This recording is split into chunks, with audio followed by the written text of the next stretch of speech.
Hey folks, welcome to my YouTube channel. This is Mr. Labay coming to you again. We have a lot of content for you.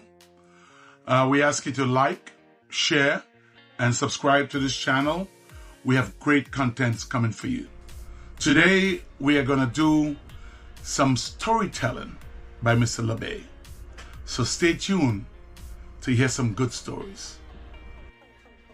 So a lot of people have been asking some questions to me, and they want to know a little bit more about me.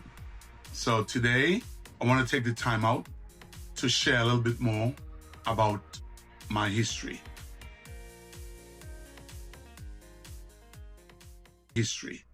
So I was born on the island of Carriacou in the Grenadines, part of Grenada, to beautiful parents. My father's name was Benito. My mother's name was Delia. By the way, my father was one of the greatest men in the world. That was a good father. My father was a good father. You know, growing up, a lot of people, their parents never hugged them. They never showed them affection. Well, that wasn't me. My father would hug me. He would scratch his beard on my face and show so much affection. He would sing songs to my mother, you know, play the guitar for her, bring flowers to my mother. This was strange to a lot of people on the island, but my father, just wanted to put it out right there. My father was one of the greatest men I think ever lived, okay? So, growing up in Carriacou was pretty nice. I mean, we only had about between 5,000 to 8,000 people at the most. We didn't care if Monday fell on a Wednesday. It didn't matter. And my mom is still alive. And I can say that my mom is the greatest mom ever. She was caring, and she is still caring. As a matter of fact, about 15 minutes ago, she called me to ask me, did you have anything to eat today? Make sure that you eat on time. Did you pray today? And mom is very caring. Mom was always caring, and I don't think I could have had a better mom in growing up. So as kids, growing up in Carriacou, it was, you know, my parents were very strict. We couldn't go we were living like 4 blocks away from the beach. We used to tie our cows right in front of the beach, but we weren't allowed to cross the road. Imagine, you know they're not looking at you, but because of what they told you, you know, listen, I ain't taking no chances. I ain't crossing the road. They might check my foot when I go home. They might see some sand on my foot, and you know what's going to happen. So we had a great childhood growing up. We were subsistence farmers, most people, and we had a lot of cows, a lot of goats, a lot of sheep, a lot of donkeys. So I was the last in the family, so I was the gopher. Everybody gave me their job to do at a certain point. So I had a lot of animals to care for, and it was quite fun, except the time maybe when a cow might go astray and go into somebody's garden. Well, all hell would break loose. You might even end up in court when those things happen. But I remember fondly in the mornings getting up, and we go in and get the cows and taking them up into the forest to feed them. We used to, they made sure that we had a cup of tea in the morning before we left the house, because we, in the summertime especially, we didn't eat no food. I mean, we were vegans before the word became popular. So every man would go to the garden, get about 6 ears of corn, put it in a sack, get a bottle of water, and we have the match, and we head for the hills. While our cows were grazing, we'd roast our corn, we'd eat it, and then we'll drink our water. After that, we gone into the woods, looking for guava, mangoes, sapodilla, any soursop, whatever. So by the time we got home, we were full. Our parents had to beg us to eat food. We didn't want no food. All day we ate sugar apple especially. Oh my God. I once ate so much sugar apple that I had a fever of 102. A sugar rush. You know what's a sugar rush? I had a fever of 102. But with that, every other weekend, you had to make sure that they gave you a laxative. And the laxative of preference was castor oil. Oh my God. Did that thing taste nasty? Up to today, I have nightmares. And if you didn't want to take it willingly, oh, well, there comes your big brother. One held your hands behind your back, one held your nose, and your mother opened your mouth and shoved the spoon down your mouth. So you didn't have no choice. You had to take it. So let me say something. So fast forward, I asked my mother a couple of years ago, I said, Mom, you know, you used to give us this castor oil business, you know. I never seen you take the castor oil yourself. She said, me? Boy, I hate that thing with a passion. I would never drink that. So I said, well, why you gave us? She said, well, you guys ate a lot of fruits and you guys had a lot of sugar in your system, so we have to give you a pudge. So that's part of my childhood. We had great friends, a lot of friends in the village. A lot of young people will go look for sugar apple, go climb mango trees, we'll go down to the pond, we'll go fish and do all kind of things. A lot of kids, hundreds of kids in the village. And there was one year, I think in 1971 or 72, half of the kids left the village. And, you know, as a young boy growing up, you wonder, well, so these kids, a lot of them was born in England. Some of them, they were born there, but the parents was in England. Some of the parents was in America. There was a mass exodus for about 2 or 3 years, a mass exodus of these kids. They left in droves. And all of a sudden, you lost all your friends. All your friends were gone. There was nobody there.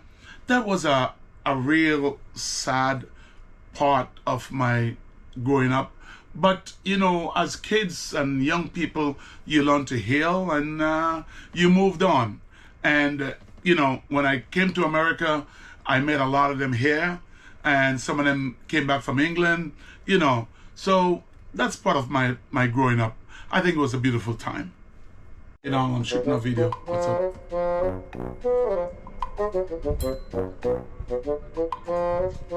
No. I'm shooting a video. What's up?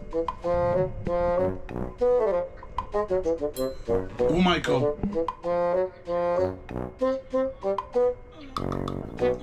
Right now, tell him I'm shooting a video. Okay? Another half an hour. Okay?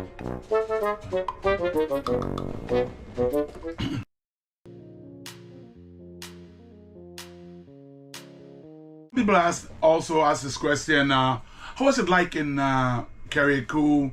What's it like in Grenada? Well, Carriacou it used to be a dry place. In the dry season, it got to be really dry. And it was very challenging. I remember some years we had drought. We lost many cows and many animals.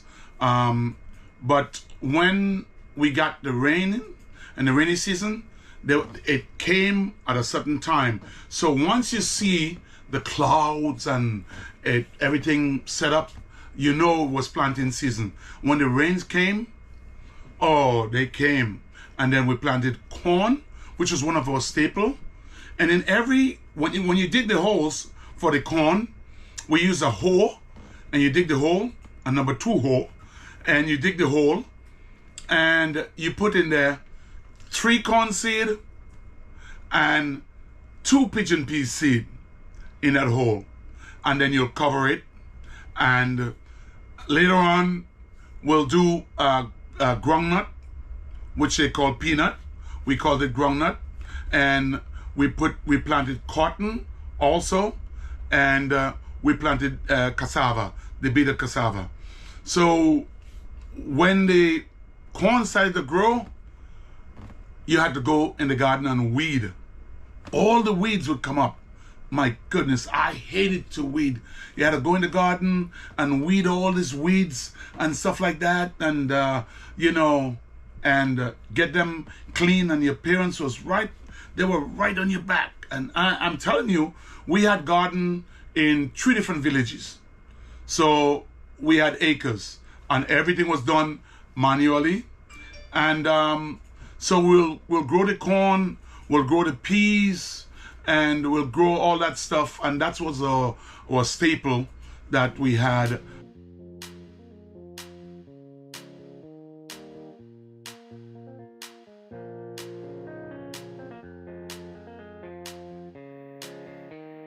And people are also asking the question, what made you left this paradise to come to the US? Well, we've been told a lot of stories. They told us there were milk and honey flowing in the streets of New York. So everybody wanted to come and see. Of course, I never seen any milk and honey in New York. I mean, after, you look back at it, you ask yourself some questions. A little political turmoil. There was not much jobs opportunity, although for me, I was doing well. I've been a businessman since I'm 5 years old, so I was doing my thing, all right? But there came a time you went to school, you left school, there was no opportunities, no jobs, especially growing up in Carriacou, because we never voted for the party that was in power. So we was kind of banished to the side, saying, but a lot of people was kind of disoriented, and because everybody on the island had families who were living here, everybody sought the opportunity to come to New York. And they told us, of course, there was milk and honey here, but we didn't find the milk and honey. But most of us did well when we come to New York, because we are always people on the island. Sometimes the population could go up to 10,000, and sometimes it could go down to 5,000, because we always people that migrated. To show you, my grandfather left the island as a young fella, and he migrated to Maracaibo, Venezuela at that time. He engaged my grandmother for 16 years and left and gone to Venezuela. So you see, I almost never got into the world. Thank God.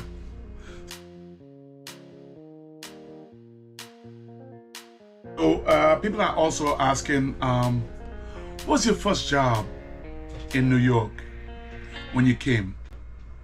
Well, I had many first jobs. I want to say I had many first jobs. Now, when we came, they had these employment agencies. Anybody remember those employment agencies? So I used to go to one on West Broadway, 88 West Broadway. The name was Stanley Employment Agency. This guy used to be chewing whole cigarette. He didn't smoke it, he chewed them. And you go in there and you buy a job. So you pay 1 week's salary for the job. there was a lot of racket running between the employer and the agency. After 1 month, they didn't cover you anymore. They guaranteed you the job for 1 month. So let me tell you what's happening after 1 month. You got laid off. So when you go back to Mr. Stanley, you had to go and pay for a new job. So Mr. Stanley, I got laid off. How long ago? He checked the paper, says, well, it's over 4 weeks. I can't cover you, got to pay for a new job. And sometimes they didn't have the jobs. They'll send you places. One Saturday, they sent me to somebody's house in Bay Ridge. I took the R train and I went, my God, thank God for his grace and his mercy. I could have gotten killed.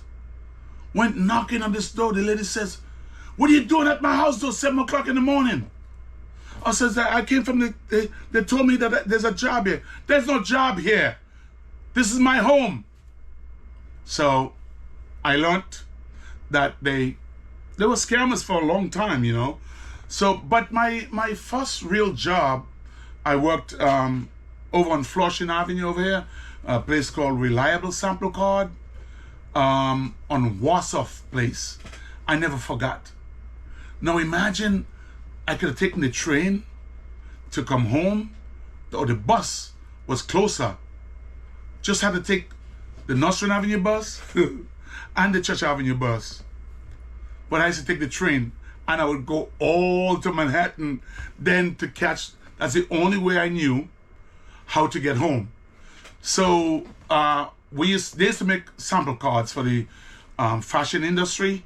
So we'll go to Manhattan and bring all these big books with all the sample of fabric to all the fashion houses and bring them in and bring them back. And by the way, you know how much I got paid? $2.65 an hour. So I used to take home $86 a week. And at that time, listen, I was tight. I used to save $60 from the 86. I would pay my tithes, I would eat good, and I would dress good. I mean, when you left your house, you left with your own water, your own juice, your own food. There was no distraction in the street. If you saw something nice in the street, no distraction. You looked straight ahead. Whatever you ate was in your bag. That was it. So people also ask me, Mr. Labay, how did you get into this fruit business? Because they say you had a career in construction. How do you end up with this fruit business? Well, I'll tell you. It's a long story, but I'll make it short. So I think it's in 1986, I went to Grenada, and I looked at all these fruits were spoiling on the street. Mangoes on the ground, oranges, breadfruit, everything was spoiling. And I'm like, yo, we can't even get these things to buy in New York. Now, there was only one place on Nostrand and Park Place. One guy, Italian gentleman, everybody ended up there on a Saturday morning to go get a couple of things, you know. But I'm saying, you know what? I think I might be onto something. Let me try and bring some of this stuff to New York. Now, I called my brother and I said to him, I said, listen, in New York, you know, we don't have this stuff. Look at all this stuff spoiling here. You know, can we do something about it? And he says, oh yeah, we can. We can. So we had no direct flights to New York at that time. We had to go to Barbados, use Pan American Airways or something. So we started. My brother started to ship breadfruit. Well, we didn't know we had to cool down the breadfruit. So half of them, by the time they got here, they were ripe. And mangoes and avocados. And I went to the Koreans and I said, listen, I got some breadfruit from Grenada, some this, some that. And they says, oh, we don't want it. And they gave me all kind of excuses. They don't want to buy from me. So I said, you know what? Okay. I went on the street corner. At that time, I went on East 94th Street and Church Avenue, and I set up my fruit stand. Started to sell, and I go to my sister's house, started to sell, you know, and that's really where I started to do this thing. Now, after that, I started to sell behind my house on a Fridays and Saturdays, and that was a good lime. Everybody who experienced that, they know it was good.